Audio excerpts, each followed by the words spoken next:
looking at verses 2 through 4. And the word of the Lord came unto him, saying, Get thee hence, and turn thee eastward, and hide thyself by the brook Cherith that is before Jordan.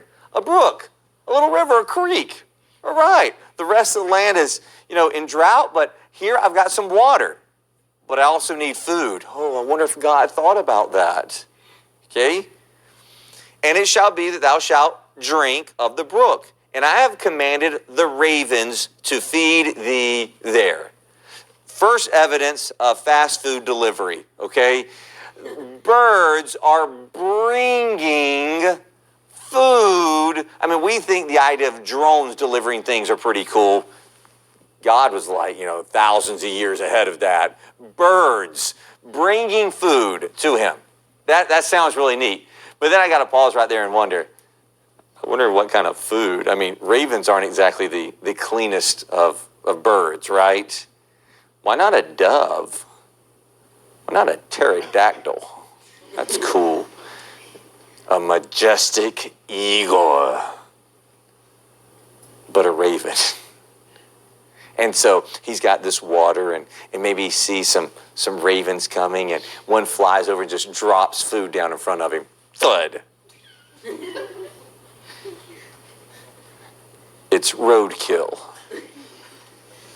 Yes, but it's also dinner.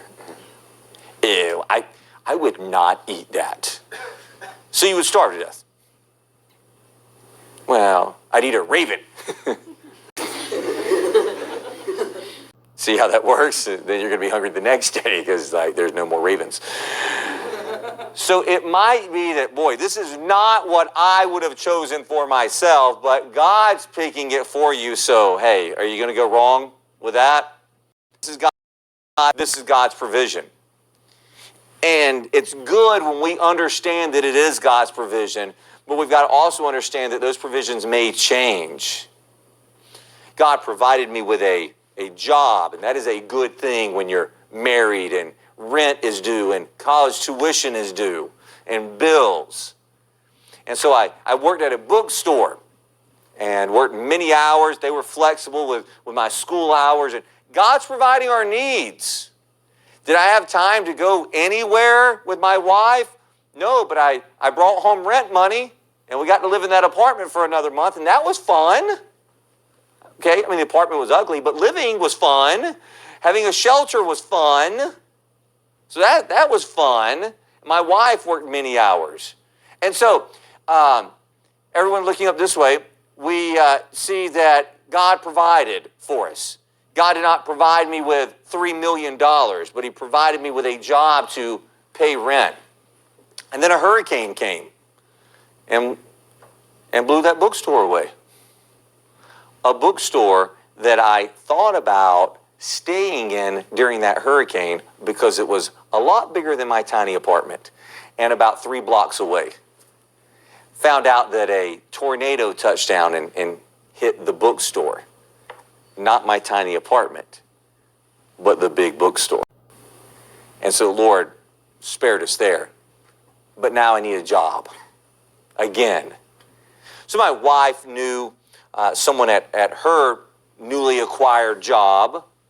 One of her coworkers had a husband who worked at a local sports store and said, hey, he'll put in a good word for your husband and see if they'll hire him there. All right. Well, God knows that I need this. So he put in a good word for me.